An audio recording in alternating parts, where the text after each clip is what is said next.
Good morning friend, कैसे हो आप सब। उम्मीद है कि आप लोग अच्छे होंगे और हम लोग भी अच्छे हैं। तो ये है सुबह का टाइम और सुबह सुबह हम सारे लोग करने जा रहे हैं नाश्ता। सभी लोगों का नाश्ता तैयार है और नाश्ते में बना है आज इडली। सूजी का इडली मैंने बनाया और चटनी मूंगफली का, फिर और चाय भी बना दी हूँ। तो सब लोग अपना अपना नाश्ता करेंगे। देखिए, बेटी का है, सानवी का, सानू का, मेरा और दीदी का, सभी लोग एक साथ ही बैठ के अपना नाश्ता कर रहे हैं। तो आ जाइए आप सब लोग भी, इडली और चटनी खा लीजिए, नाश्ता कर लीजिए सुबह सुबह का। सभी लोग कुछ कुछ बातें भी कर रहे हैं और नाश्ता भी कर रहे हैं। तो इडली बहुत ज़्यादा टेस्टी बना था और चटनी भी। और चाय तो सानवी बनाई है, चाय नहीं, मेरे समझ से कॉफ़ी बनाई है, ये याद नहीं है क्या बनाई है, क्योंकि कॉफ़ी वो बहुत अच्छा बनाती है। और अगर वो चली जाएगी तो मैं बहुत मिस करूँगी उसके हाथ का कॉफ़ी, क्योंकि सच में वो बहुत अच्छे से बनाती थी। पता नहीं कैसे पानी में घोल के उसको फेंटती थी, फिर उसमें डालती थी। मैं उतना ध्यान से देखती भी नहीं थी, मैं तो डायरेक्ट ही दूध, चीनी, पानी सब डाल देती हूँ, फिर उसके बाद कॉफ़ी मिला के छान के पी लेती हूँ। और उसका तरीका थोड़ा अलग था। और ये देखिए, सभी लोग कर रहे हैं नाश्ता। सानू ने बोला था कि मासी आज इडली बनाओ आप, तो मैं इडली बनाई। फिर उसके बाद सभी लोग नाश्ता कर लिए और बाबू को दे दी टिफ़िन में भी, वो लेके स्कूल गया है, उसका स्कूल है आज। और बाकी बच्चे लोगों का तो छुट्टी है, बेटी का भी छुट्टी है। और इधर ना दोपहर में हम लोग चले गए, मैं और दीदी दोनों लोग चले गए मार्केट। नाश्ता वास्ता करने के बाद फिर आए हैं वापस। तो बच्चे लोगों को लगी थी भूख, तो वो लोग बोल रहे थे कि मम्मा पूरी बनाओ, पूरी सब्जी खाएंगे। मैं ही बोली कि पूरी तल देते हैं, रोटी से अच्छा पूरी खा लेंगे बच्चे। क्योंकि पूरी तो देखिए हर बच्चों को पसंद आता है और बड़े लोगों को भी पसंद आता है, सबको अच्छा लगता है पूरी खाना। तो मेरा भी मन था, हम कहीं ठंडी का मौसम है तो पूरी ही बना लेते हैं। और दीदी, मैं खड़ी हूँ बाहर, तो मेरे से बातें कर रही है, दरवाजे पे खड़ी हूँ मैं, तो मेरे से बात कर रही है और हंस रही है कुछ बोल के। और देखिए, सानवी तल रही है पूरी, अपनी मम्मी की हेल्प कर रही है। और मैं कुछ दूसरा ही काम कर रही थी, इसलिए मैं किचन में आई ही नहीं, क्योंकि आने के बाद ना सारा कपड़ा तह लगाना था, तो वही कपड़े में मैं तह लगाई। फिर उसके बाद सारा सामान हटाना बढ़ाना था, तो मैं कही कि आप लोग बना लो, फिर मैं इधर उधर का जो फैला हुआ है काम वो समेट लेती हूँ। देखिए, सारे बच्चे लोग कमरे का क्या हालत बना रखे हैं, तो वही मैं ठीक कर रही हूँ। थोड़ा सा ही सामान लेना था, तो ये लोकल मार्केट में ही गए थे, गेट के बाहर ही एक छोटा सा शॉप है, वहीं से थोड़ा सा सामान लेना था, तो वही चले गए। आ गए आधे घंटे में। और बाबू को भी उधर से स्कूल से छुट्टी हुआ ना, तो लेते हुए आई। और इसका देखिए ड्रेस भी नहीं निकाला, बोल रहा है मुझे बस हाथ धो के खाना खाना है, मुझे लगी है भूख। हम कहे चलो खा लो, फिर उसके बाद मैं ड्रेस चेंज करूँगी। जो हम लोग गए थे ना सामान लेने के लिए, तभी बच्चे लोग कमरे का ऐसा हालत बना रखे हैं। तो ये ठंडी हमारे तरफ बहुत ज़्यादा पड़ रही है फ्रेंड। आप लोग की तरफ मौसम कैसा है, कमेंट करके आप बता सकते हो। तो इधर मैं साफ़ सफाई कर रही हूँ, थोड़ा सा सामान इधर उधर फैला हुआ है ना, सब हटा बढ़ा रही हूँ। मैं भी ड्रेस चेंज नहीं की थी, एकदम पास ही में मार्केट है, तो मैं सोची चलो नहा के एक घर वाला ही कपड़ा पहन लेती हूँ। तो मैंने डाला था वुलन सूट, तो मेरा मन भी नहीं किया चेंज करने का, ऐसे ही चली गई। बस स्वेटर ऊपर से थोड़ा सा ठीक ठाक सा पहन ली, हो गया। और टोपी तो मैं बोलूँ तो मैं दिन भर लगा के रखती हूँ, मुझे कुछ ज़्यादा ही ठंडा लगता है। क्योंकि मेरे हस्बैंड बोलते हैं, मुझे ज़्यादा आइडिया भी नहीं, मेरे हस्बैंड बोलते हैं जो थायराइड के पेशेंट होते हैं ना, उनको गर्मी में बहुत ज़्यादा गर्मी लगती है और ठंडी में बहुत ज़्यादा ठंडी लगती है। तो ये कहीं ना कहीं सच है फ्रेंड, क्योंकि मैं पहले ना मुझे उतनी ठंडी नहीं लगती थी, मैं स्वेटर भी जल्दी नहीं पहनती थी। हस्बैंड खूब गुस्सा करते थे कि फैशन में रहती है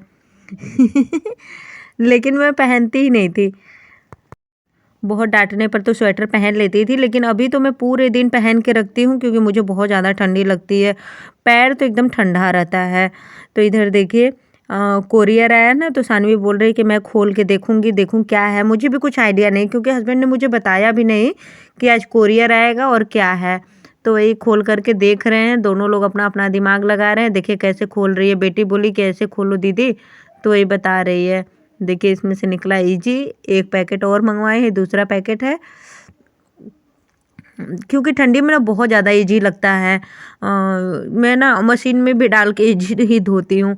उलन वाले कपड़े जो होते हैं ना, 5 मिनट के लिए चला देती हूँ, उसी में खूब सारा इजी डाल देती हूँ, धुल जाता है। कौन ठंडी के मौसम में जाए हाथ से कपड़ा धोने, मैं बहुत कम ठंडी के मौसम में हाथ से कपड़ा धोती हूँ। और ठंडी भी लगती है ना, ठंडा ठंडा एकदम पानी आता है। और भीगने का भी डर रहता है ना, नहा लो अगर ना, तो भीगने का भी रहता है कि थोड़ा सा भी मोजा गीला हो जाए या सूट गीला हो जाए तो पूरा दिन भर ठंडी लगती है।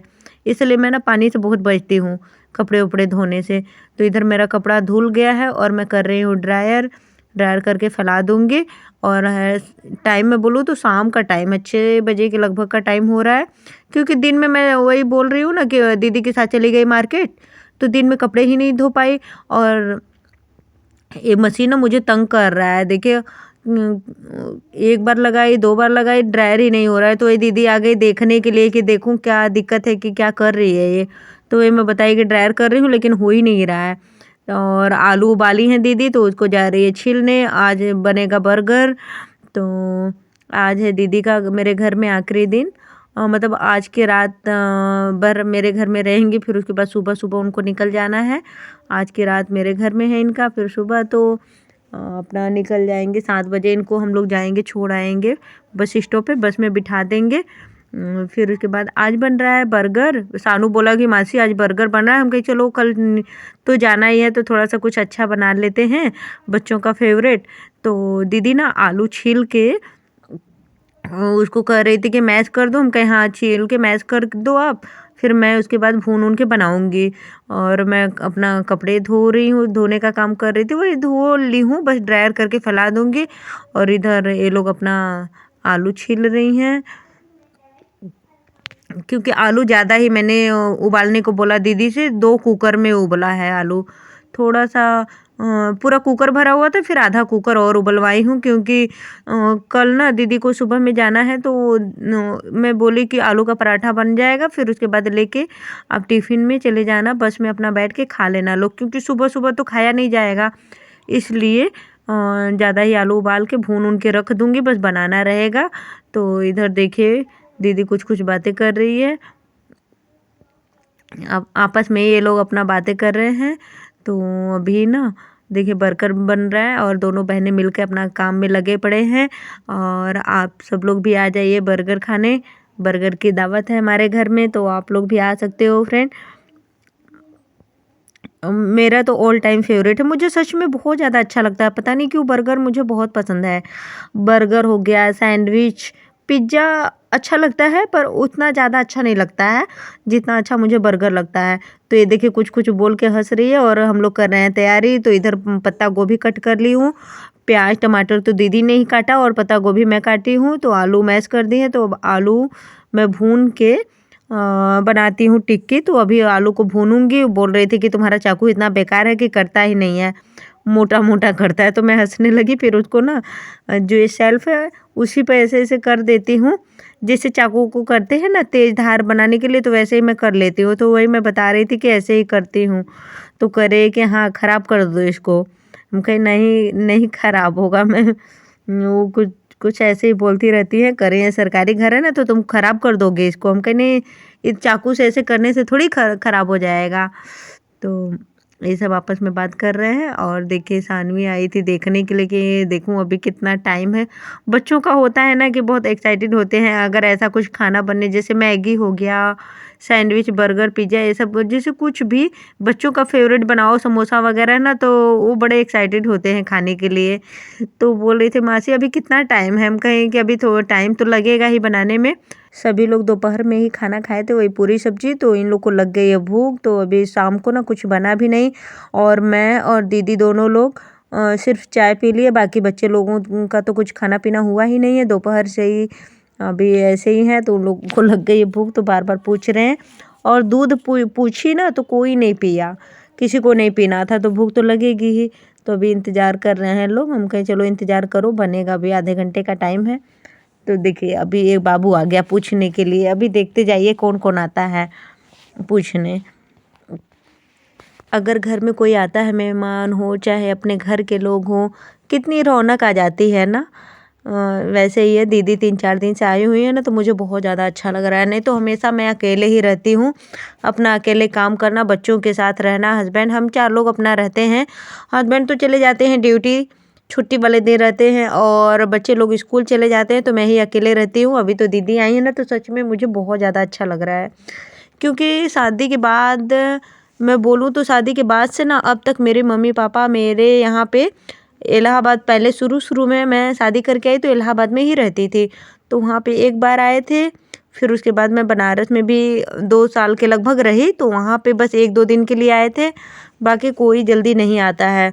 और क्योंकि मेरे शादी को देखा जाए तो 12 साल हो गए, 12 साल में 1-2 बार ही आए हैं मेरे मम्मी पापा मेरे पास, कोई नहीं आता है जल्दी। मैं बुलाती हूँ फ़ोन कर में भी और जाती हूँ तो भी बोलती हूँ, लेकिन कोई आने को तैयार ही नहीं रहता है। अपना घर गृहस्थी, अपना बच्चा, फिर भैंस वैस भी हैं, घर मतलब जिम्मेदारी इतना है ना कि वो लोग आने को तैयार ही नहीं होते हैं। बहुत बार मैं बोलती हूँ, लेकिन अब भाई मम्मी से ना मैं गुस्सा होकर बोली कि मैं आज के बाद मैं बोलूँगी ही नहीं तुम्हें, आओ या नहीं आओ मेरे यहाँ पे, लेकिन वो फिर भी नहीं आती है। और दीदी का भी ऐसे ही, बहुत बार मैंने बोला तब जाके आई हैं। मैं कही कि इलाहाबाद में हूँ अभी, तो आओ 2-4 दिन के लिए घूम जाओ, नहीं तो फिर ट्रांसफ़र हो जाएगा, दूर चले जाएंगे तो आ भी नहीं पाओगी, क्योंकि इनका ट्रांसफ़र वाला जॉब है ना, तो ट्रांसफ़र होता रहता है, अलग अलग शहर में हम लोग जाते रहते हैं, तो दूर रहेंगे तो कहाँ आ पाएंगे। और इधर मैं ना 1 केतली पानी गर्म करके लाई हूँ, मैं नहीं गर्म की, मेरा बाबू किया है। इतना भारी हो गया था कि मैं सिर्फ उठा के लाई हूँ। और सानवी को कुछ कुछ सब लोग काम बोल रहे हैं ना, तो गुस्सा कर रहे हैं। हम कहीं सानवी गुस्सा नहीं करते हैं, थोड़ा बहुत काम कर दिया करो, तो करेगी। परी तो बैठी है, हम कहीं परी रजाई में बैठी है, कोई बात नहीं, तुम तो कर दो, तुम बड़ी हो ना। तो फिर गई करने के लिए। हस्बैंड दूसरे वाले कमरे में लेटे हुए हैं, तो कंबल मांग रहे थे ना, तो और पानी भी हम लोग बारी बारी से सब लोग उसी से मांग रहे थे, तो गुस्सा कर रहे थे कि सब लोग मेरे से ही काम करवा रहे हैं। और इधर देखिए दीदी है ना, तो कुछ स्वेटर वगैरह बेटी का है, तो वही दिखा रही हूँ मैं। सानवी बोल रही है कि मासी ये परी का स्वेटर फटा हुआ है। हमने बोला फटा नहीं है, डिजाइन ही है। तो हम लोग वही देख रहे हैं बड़े ध्यान से कि डिजाइन है ऐसे खुला खुला या सच में फटा हुआ है। तो वही दीदी जा रही हैं रखने के लिए, बोली कि 2 रख देती हूँ। और बच्चों की चल रही है मस्ती। ये देखिए बाबू की मेरी शरारत कैसे करता है। और अगर परी उसको कुछ बोल देती है ना, तो उसी की सब लोग कॉपी कर रहे हैं। परी अगर उसको कुछ बोल देगी गुस्सा में ना, तो कहेगा मम्मा मम्मा देखो दीदी ने मुझे ऐसे बोला, वो भी मुझे, हाथ अपने तरफ ऐसे करके, जैसे देखिए सानवी कर रही है ना, बिल्कुल इसी तरीके से बोलता है। ऐसे सब लोग हंसने लगते हैं और खूब शरारत करता है। देखिए कहाँ बैठा हुआ है। दीदी का बाबू और मेरा बेटा, दोनों का 1 साल का अंतर है। 1 साल बड़ा है शानू मेरे बाबू से, और दोनों एक ही क्लास में पढ़ते हैं, अभी फर्स्ट में पढ़ते हैं। शानू भी फर्स्ट में है और मेरा भी बाबू फर्स्ट में है। तो अभी मैंने बोला कि दो तुम्हारा चोटी बनाती हूँ, तुम बाबू हंस रहा है कि इसमें चोटी कैसे दीदी का बनाओगे। मैंने बोला कि हाँ 2 बनाती हूँ। सब लोग हंस रहे थे कि इतने छोटे से बाल में कैसे चोटी बनाऊंगी। तो ऐसे ही बस टाइम पास हो रहा है। कल दीदी चली जाएंगी ना, तो मैं सोची चलो इनके पास भी थोड़ी देर बैठ लेती हूँ। रात तो काफ़ी हो गई है, 11 साढ़े 11 बजे का टाइम हो रहा है, फिर भी हम लोग टाइम पास कर रहे हैं। दीदी बोली चलो सो जाते हैं, नहीं तो सुबह नींद भी नहीं खुलेगी। तो ये देखिए मैंने चोटी बना दिया, सब लोग इसका चोटी देख रहे हैं। दीदी पकड़ के इसको देख रही थी। देखो देखिए बाबू का भी खूब हंस रहा है, और बेटी देखने की कोशिश कर रही है पर उसको देख ही नहीं रहा है। इतना छोटा सा चोटी बनाई हूँ मैं, बाल इतना छोटा सा, पोनी बनाने लायक है ही नहीं, चोटी कहाँ से बनेगा, लेकिन मैंने बना दिया इसका ज़बरदस्ती। देखिए खोल भी दी। और ये सानू अपना फ़ोन चलाने में पड़ा है, सब लोग अपने अपने काम में लगे पड़े हैं। तो फ्रेंड अगर आप लोगों को मेरा ब्लॉग पसंद आया तो लाइक शेयर सब्सक्राइब भी कर लीजिएगा। तो दीदी ना बच्चे लोगों को बोली कि दो मैं सभी लोगों को तेल लगा देती हूँ। वो रोज़ ही लगाती है सोने के टाइम, बाबू को और शानू को तो डेली ही लगाती है, और सानवी का और इसका परी का मैं नहीं देखी हूँ, पर उन दोनों लोगों को तो मैं डेली ही देखती हूँ लगाते हुए। और इधर मैं ना खा रही हूँ दवाई अपनी रात की, सोने के पहले भी दवाई खाती हूँ, तो वही दवाई खा रही हूँ। दवाई से फुर्सत नहीं है, दवाई सुबह शाम दोपहर दवाई ही दवाई मेरा चलता रहता है, कुछ न कुछ प्रॉब्लम रहता ही है, तो इसलिए दवाई अपना खा रही हूँ। आज बेटी साइकिल चलाने गई थी ना, तो वही चोट लगा के आई है, पैर में भी और हाथ में पूरा छिल गया है। मुझे डर की वजह से बताई ही नहीं, दीदी आज बता रही है कि देखो ये चोट लगा के आई है परी। तो वही मैं बोल रही हूँ कि मुझे क्यों नहीं बताई, तो करेगी तुमसे ना डर रही थी कि मम्मा मारेगी। देखिए हाथ में ना बहुत ज़्यादा छिल गया, और पैर में भी। कॉलोनी में ही साइकिल चला रही थी, एक छोटा सा बच्चा है और ये 8वीं 9वीं में पढ़ता है, वो पूरे दिन स्कूटी भगाता रहता है। देखो ना तो कॉलोनी भर पूरा नाचता रहेगा का स्कूटी लेके, और कहीं ना कहीं गिरा देगा किसी को, अपने खुद भी गिरता है और उठ पटांग सी हरकत करता है। तो उसी में लड़ गई और गिर गया। तो ये देखिए दीदी बोल रही थी कि इसको डेटॉल का पानी लगा दो। तो डेटॉल से हम डेटॉल और कॉटन से पोंछ रहे हैं, तो इतना खींच रही थी ना, लगवा ही नहीं रहे थे, तो हम सारे लोग पकड़ के इसको पोंछ रहे हैं इसका हाथ। और देखिए खूब चिल्ला भी रही थी, तो हस्बैंड सोए हुए हैं ना, तो डर के मारे दीदी इसका मुंह ही बंद कर दी कि चिल्लाएगी नहीं, ऐसे आवाज़ बाहर तक नहीं जाएगा। कर ही लगेगा लगेगा चिल्ला रही थी, और देखिए बाबू को भी मार दी कि क्यों पकड़े थे। अभी मैं वॉइस ओवर करते हुए देख रही हूँ, देखिए कितनी शरारत हो रही है। और मैं ब्लॉग का यहीं पे एंड करूँगी फ्रेंड। अगर आप लोगों को मेरा ब्लॉग पसंद आए तो लाइक शेयर सब्सक्राइब भी कर लिया कीजिए आप लोग। तो अभी गुड नाइट। हम लोग अभी सोने की तैयारी कर रहे हैं, अब जा रहे हैं अपने अपने कमरे में, सब लोग सोएंगे।